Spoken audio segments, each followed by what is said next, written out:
very significant to this band because that's what we refer to our performances as demonstrations. Because we've been in other bands where we just refer to our shows as shows, but we want to really kind of separate what we do now from what we used to do. Anything that we used to do in our old things. We want the show and the whole environment to be different. We want people to feel like they can come in here, they can feel safe, they can speak about topics within their community and worldwide. In a place where maybe they can't do it, like maybe school and work, it's not the easiest place to talk about certain issues.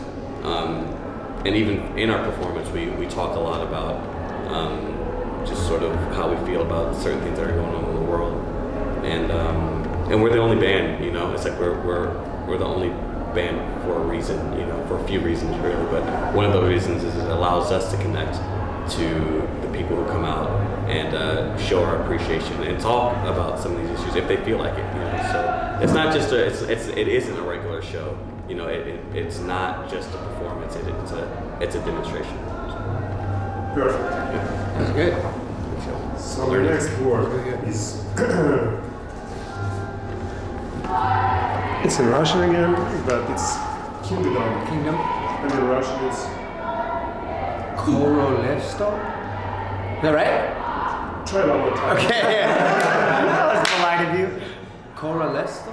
Korolevstvo? Korolevstvo? Yes. Right. Yeah. Should I say it to the camera? Yeah. Wait, how would you say it? Королевство. Okay, that's what it's. Say it again. Yeah. Королевство. Королевство. Right? Very close. Very close. Королевство. I think that sounds right. Oh, Королевство. Yes. All right, here we go. Королевство. Where is it? Think right? Close. That sounds great. Close. Yeah. I'm from here actually. I'm assuming it's the song Kingdom. We wrote this song with messaging to understand that it's a very turbulent time. The accessibility to all the turbulence is right there in your hand. At any moment you can access how wild things may seem. You can get on the internet, you can turn on a television. We are in an age where we are inundated with information, sometimes to detrimental to our own emotional and mental health. And we're trying to create a space with this project that is safe, but also a sense of respite where you can escape, maybe not necessarily fully escapism, but a place where you can retreat to in order to feel that you have a substantive place in making the changes that you want to see, and understanding that we are more than just, it's more than this band, it's more than just a scene. We would like to create a community that feels safe, that feels open, that feels like it understands you while also allowing others to be understood, even if they don't believe in the same things that we do, or that you do. And the idea of kingdom, the song, or any kingdom, when referring to Fever 333, would be a place that encourages freedom, open-mindedness, and not just focusing on how wild things are, even if it can be difficult to not notice how it's all falling around us. So in that song I say we're building castles while the world falls down, and that is to say that we shouldn't let the outside environment, turbulence, and pandemonium affect what we believe to be the hope that we all hold for each other within this community. So that's that. Perfect. Thanks a lot. Yep. So this is half one. So the word is basically animal. Look how big that word is on the back. Right. Животное. Животное. Very close. Животное. Животное. None of you guys have high voices, so I feel like I have to say it in a low voice. I've never met a Russian person that speaks that. Wow, I haven't either. Right? Everybody I meet is like, Животное. That's a good point. That sound right? We can find a person with high voice. I like that. I like to imagine. So, Животное. Now I lost it. Yeah. You're Russian.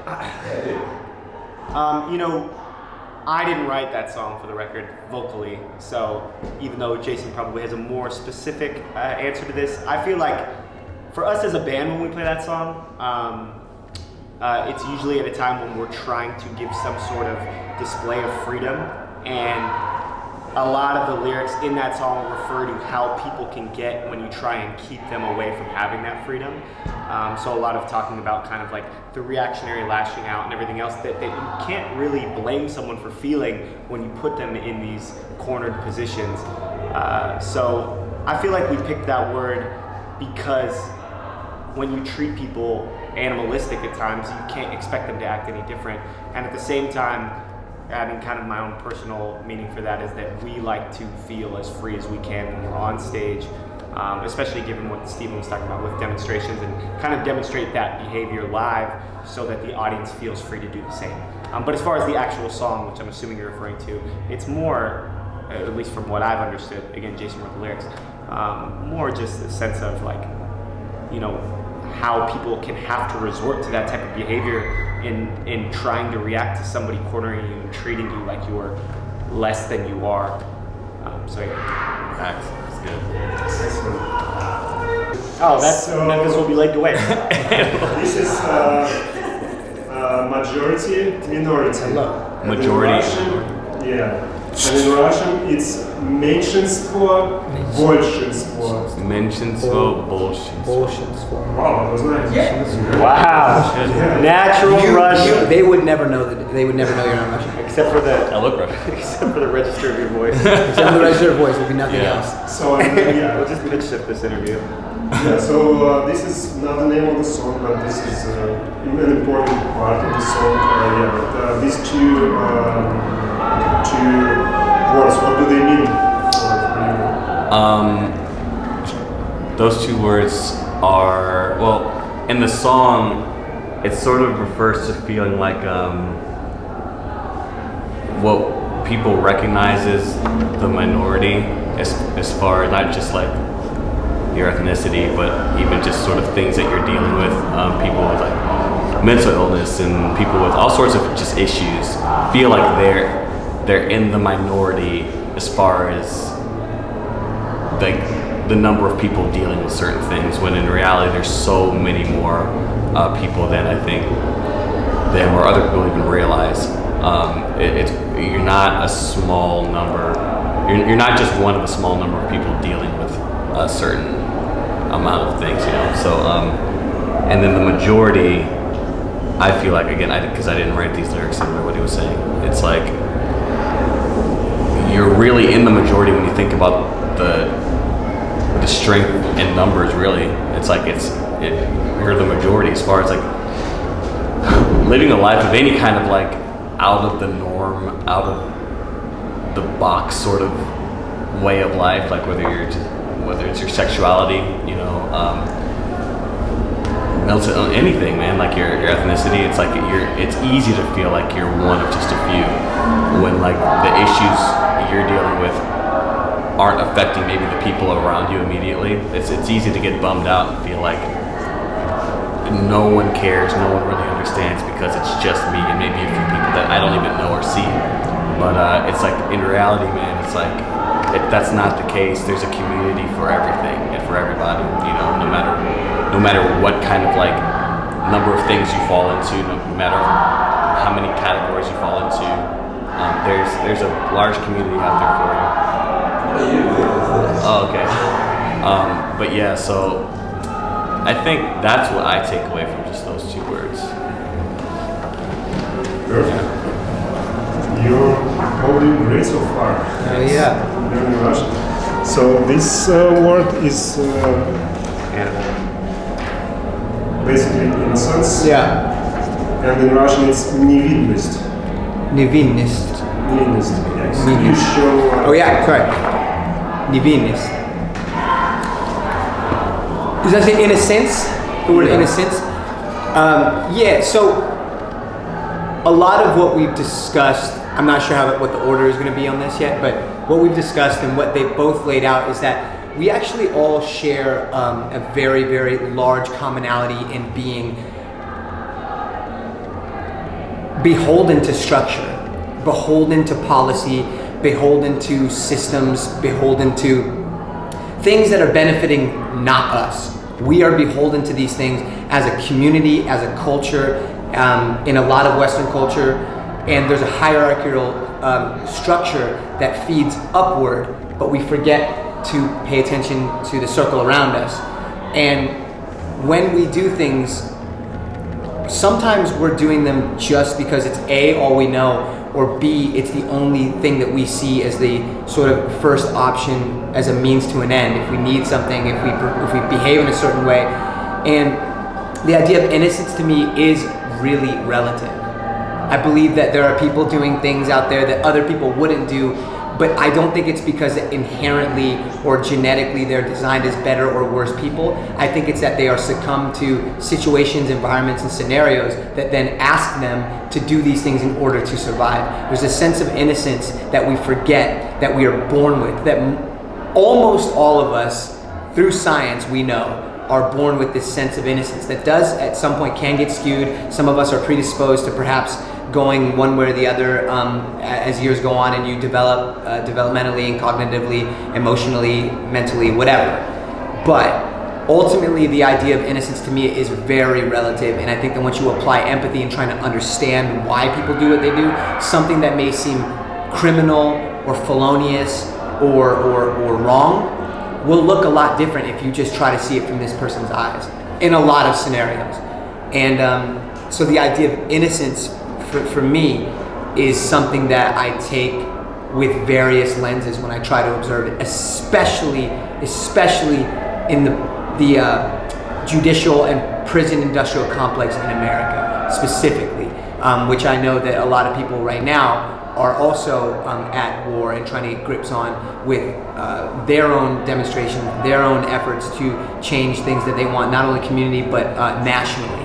And I think that we must not look at all these people as monsters or demonize them. We have to try to understand where this is coming from before we can rightfully declare whether they're innocent or not. Great, thanks a lot. Yeah. Again, this is, I think, the most important word for one of the most important words for you guys. This is basically choice. Oh, sick. Yeah. And in Russian it's выбор. Выбор? Выбор. Выбор. Oh my god, I want to get it so Please, bad. like, just try one more time. And then we can try this. Okay, say it again. Выбор. Выбор. That's good. That's good. Yeah. Alright. Make a V-born. Oh my god. This word can go a lot of ways. I think the first thing that comes to mind for me is the choice you have as an individual in where you put your energy, being responsible for your energy, and the choice you have to affect your own life and your circle of friends and family first. I think that a lot of people kind of forget how powerful they are. And we talk about that a lot, about recognizing your power as an individual, even just for existing, the amount of things that you can affect in a positive way. And I think it's very easy to get lost in being in a system that doesn't grant you the things that you work for, or you know, being misunderstood by people because you decided to pick an alternative lifestyle. So for us, the idea of choice is making a choice to live the life that you want, making a choice to be responsible for your actions, making a choice to try and improve the direct environment around you first, because that's always going to have a positive effect on the world around you. And at this point, you know, there's been a lot of attempts to try and sway things for better or worse, and it's like when there's a specific agenda that you try and get everybody to follow, it can be very difficult because that's going to offset a huge group. So I think the choice to live the life that you believe in, that you would be proud of, and leading by example and kind of setting that is key. And also even just the idea of having a choice. I think that human beings, like we've said multiple times in this interview, we want a sense of freedom. And if you feel like your choice is taken away from you, then it's a pretty awful place to be. You know, I mean, you got a whole life ahead of you. If you feel like you don't have choices in who you want to be, where you want to go, what you want to do, that's a pretty depressing mindset to be in. So I think it's also fair that we should give everybody the choice to live the life that they would like to live.